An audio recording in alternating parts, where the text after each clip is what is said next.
जब हम जाते हैं ना नाचने गाने के लिए तो हम हमें स्पेशल जगह पे बिठाते हैं। हर मर्तबा दिल टूटा मर्द है ही हरजाई। वो पैसे के लालच में आते हैं, जब देखते हैं ज्यादा पैसा है लूट के ले जाते हैं। दगाबाज, फरेब, मकार पैरों में गिरते हैं। जब अपना मतलब निकल जाता है तो सर के ऊपर चढ़ जाते हैं। आज आपको एनी शम्स से मिलवाती हूँ। जब उन्हें नाचने के लिए सामने किया गया, उन्होंने उस सारे काम को ठुकराया और इज्जत से जिंदगी गुजारने के लिए पहले तो इन्होंने सिगरेट की दुकान खोली, गुटखा बेचा, सिगरेट बेची, कपड़े सिलाई किए, लोगों को सर्व किया और आखिर में आके इन्होंने अब एक खिलौनों की दुकान लगा ली। सच्ची मोहब्बत होती कहाँ पे? अब मुझे ना सच्ची मोहब्बत मिली ना मुझे झूठी मोहब्बत मिली। मैं सारे बाजार नाचती हूँ, ऐसा कोई टेंशन नहीं है। नाचती भी यहाँ पे गाती भी। आप किसी ख्वाजा सराज से पूछेंगी ना कि आप क्यों मांग रहे हैं, तो वो एक बहुत बड़ी हस्ती पे हाथ डालेगा। वो कहेगा कि आपका वज़ीर आज़म नहीं मांगता।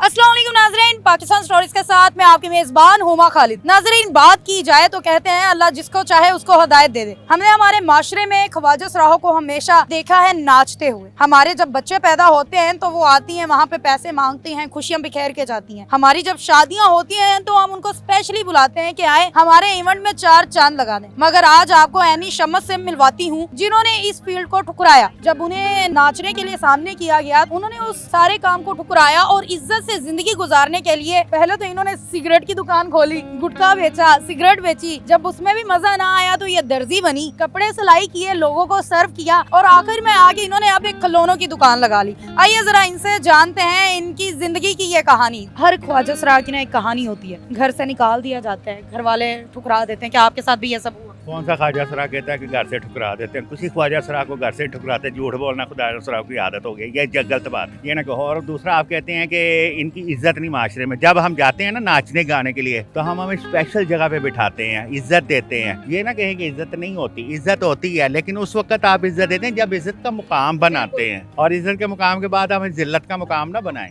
अच्छा, आप नाच गा भी सकती थी और रौनक लगा के आप तो एक डांस के इतने पैसे कमा लेती हैं, तो इस मेहनत कश जिंदगी में क्यों? मैं तब भी मेहनत करती थी, तब भी मैंने स्टॉल ही लगाया हुआ था। स्टॉल के पार्ट टाइम में ये भी शुगल कर लेती थी, लेकिन उस शुगल में मेरा दिल नहीं लगा। दिल टूट जाता है। जैसे आपने पहले कहा कि ये खुशियाँ बखेरते हैं, हम खुशियाँ बखेर के आते थे और गम अपने साथ ले आते थे। अच्छा, कितनी दफा दिल लगाया? कैसे गिनना शुरू करो? आदम से गिनना शुरू करूंगी तो मैं तो मर जाऊंगी। सबसे पहले तो मैंने आदम से दिल लगाया था। दिल लगाया और दिल टूटा कितनी दफा? हर मर्तबा दिल टूटा मर्द है ही हरजाई। आज तक आप पे किस किस ने क्या क्या लुटाया? मेरे पे किसी ने क्या नहीं लुटाया, मुझे लूट के गए हैं। अच्छा, ये क्या बात है? लोग ख्वाजा सराहों से मोहब्बत पहले जताते हैं, बाद में उन्हें लूट के चले जाते हैं, उनका पैसा खा जाते हैं। क्यों?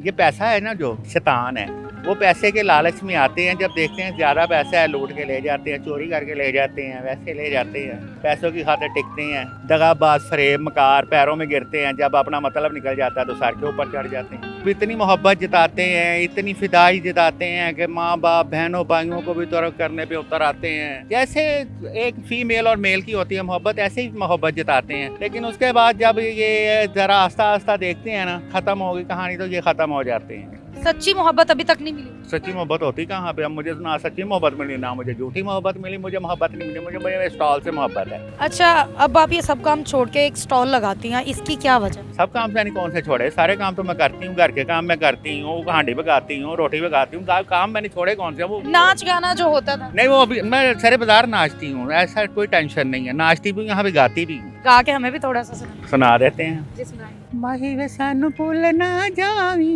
अल्लाह दा नाई देर न लावी, आन दे सजना लम्मियां उड़का वे दिन प्यार दे, माही वे सानू भूल ना जावी।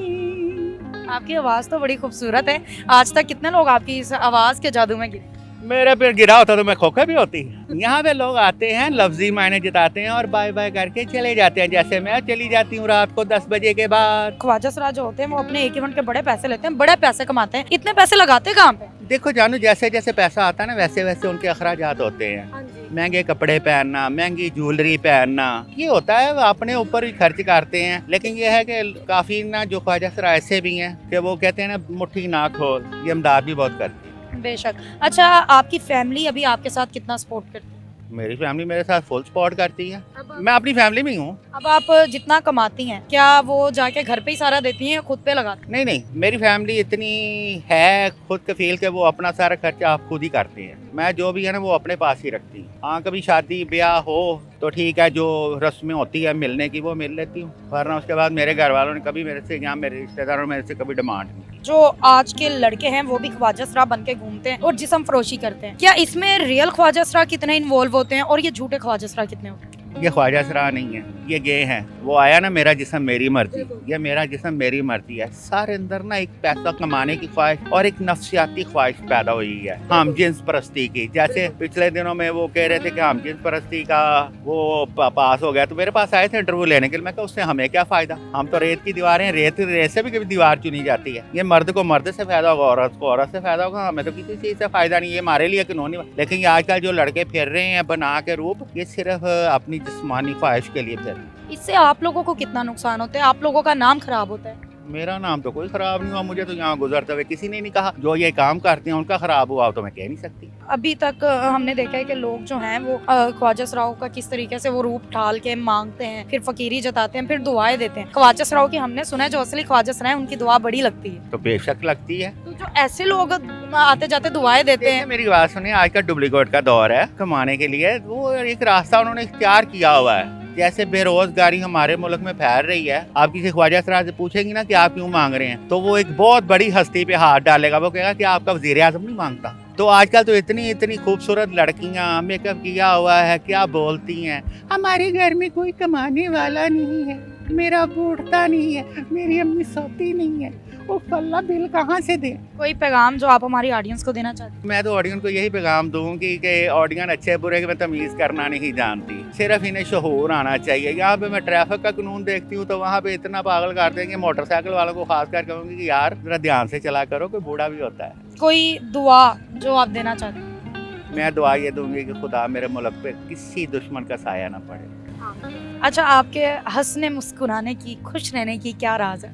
खुदा को याद किया करो। जब आप खुदा को याद करेंगी ना तो अंदर का शैतान जब मर जाएगा ना, शैतान गम देता है, और गम जो होता है ना वो नफरत पैदा करता है। जब आप खुदा को याद करेंगी तो सब अच्छा हो जाएगा। बहुत शुक्रिया नाजरीन, आज तक हमने ख्वाजा सराओं को बहुत गंदी नजर से देखा है। हमारे माशरे में जब एक ख्वाजा सरा को देखा जाता है तो आते जाते लोग, गुजरते हुए लोग ये समझते हैं कि शायद ये लोग हमें दूसरे काम के लिए हमारे बिस्तरों पे मिलेंगे। लोग समझते हैं कि ये मांगते हैं तो मांग के पता नहीं क्या क्या कर लेते हैं, पर ऐसा बिल्कुल नहीं है। ये वही ख्वाजा सरा है जिन्हें हमारे बच्चे पैदा होने पे आते हैं तो हमारे बच्चों को दुआएं दे के जाते हैं। ये वो ख्वाजा सरा है जिनको आते जाते हम लोग 10 रुपए दे के भी कहते हैं कि बाजी दुआ कर दें, क्योंकि इनकी दुआएं लगती हैं। मगर आज के कुछ ऐसे लोग जिन्होंने इनका नाम खराब किया, जिन्होंने चंद पैसे कमाने के लिए, अपनी जिनसी हवस पूरी करने के लिए इनका रूप धारा, माशरे को गंदा किया। ऐसे लोगों से बचें और बगैर किसी वजह से कभी भी किसी ख्वाजा सरा की कहानी जाने बगैर उन्हें बुरा ना समझे, बुरा ना कहें। ये हमारे माशरे का हिस्सा है, इनको इज्जत दें तो ये इज्जत देते हैं, यकीन करें। मैं इनमें उठी भी हूँ, बैठी भी हूँ, इनके साथ खाना भी खाया है, बड़े ख्वाजा सराओं के इवेंट्स भी अटेंड किए हैं, मैंने कभी किसी को बुरा नहीं पाया। तो आप लोग भी काइंडली अपना माइंड क्लियर करें, कभी इनके साथ बैठकर देखें, उठकर देखें, आपको अंदाजा होगा कि ये हमसे बहुत बेहतर है। इनमें दोगलापन नहीं होता, ये लोगों को धोखा नहीं देते जबकि लोग इन्हें धोखा दे जाते हैं। खैर, आपको मिस की कहानी कैसी लगी मुझे जरूर बताएं और इनकी हिम्मत को दाद दें कि इन्होंने अपनी जिंदगी किस तरीके से खूबसूरत बनाई है। मांगते नहीं है, मेहनत करती है। मुझे दे इजाजत, मिलती हूँ मैं अगले प्रोग्राम में। वस्सलाम।